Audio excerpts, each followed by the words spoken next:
Hi my crafty creatures, and thank you for tuning into this video. I know it has been a long time since I was last on here posting a video, but a lot has happened since then. For one, my channel has reached 1,000 subscribers, which is something that I can't even comprehend. And another thing is, one of my videos has over 70,000 views, which I was so shocked by that. I couldn't even believe that many people liked that video and found it helpful.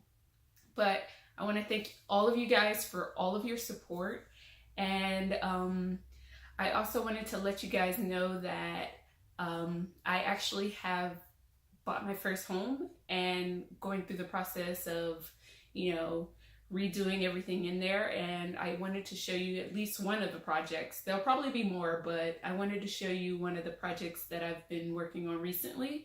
So if you want to see what I did to transform this linen closet, please stay tuned to the video. I had my dad help me put in the shelves since that wasn't something I knew how to do. I didn't record this process, but if you want to know more, I'll put some information in the description box and you can check it out there. But I'll get on to the next part. Alright, so I just wanted to show you guys the closet so far. So far what I've done is I've painted the little bars up here. I painted them white, and then I painted the wall on the side white.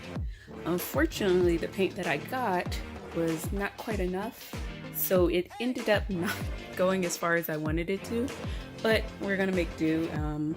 And also what I did is I painted the shelves themselves navy blue, and then I'm going to use this wallpaper that I got from Amazon and put it on the back wall, and then this is what it looks like, and hopefully this turns out good. So I'll show you guys in a second I guess the process of me putting up the wallpaper. It's just a sticky back, so it'll be pretty easy. The next thing I did was wipe down the wall with a damp cloth. I just went over it really quickly just to get off any dust that might have been left over from when I painted and sanded and everything. So I just went over this really quickly and just made sure it was clean for when the wallpaper actually goes up. Right here, I'm just taking the wallpaper and measuring out how much I'll need for this section.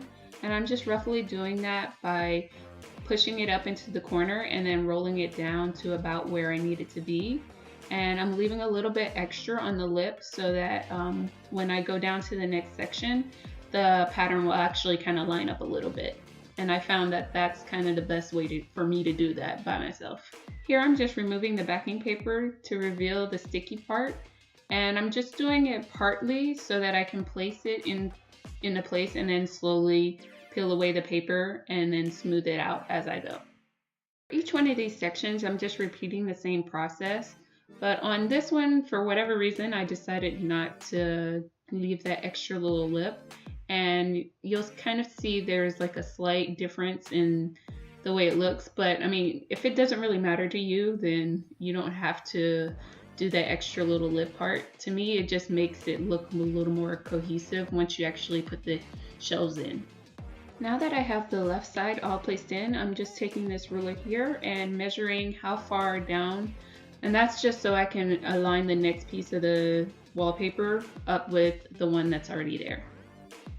So I'm pretty sure the right side was the part that took me like the longest and took up most of my time, because it's a matter of aligning the patterns so that they kind of fit into the space. And here I'm just taking a pencil and kind of marking where I want all the pieces to be cut at. And at first I did do a straight line going all the way down, but then I had to erase that line because the wall, of course, wasn't completely straight. So you want to do this, section by section, and that way you can end up with a more even piece that covers the whole wall. So one of the great things about this wallpaper having the sticky back is that even if you mess up, you can still take it off and reposition it. As long as you don't get like big pieces of dust in there, you should be fine at replacing it over and over again. But that was one of the things that I found really easy about using this. And this is what the closet looked like after I finished putting in the wallpaper, and I think it came out pretty good. So I'm going to quickly put in the shelf so you can see what the finished look is.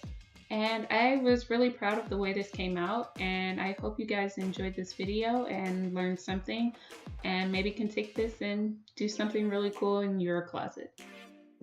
After all of that work, I ended up only having about this much waste. So this was what was left over after doing the whole closet. Thank you guys for tuning into this video, and I really hope that you enjoyed it. If you liked it, go ahead and give it a thumbs up, and if you haven't already, subscribe to my channel and you'll see more videos like this, and maybe even some surprise videos that I have in the future. See you guys next time.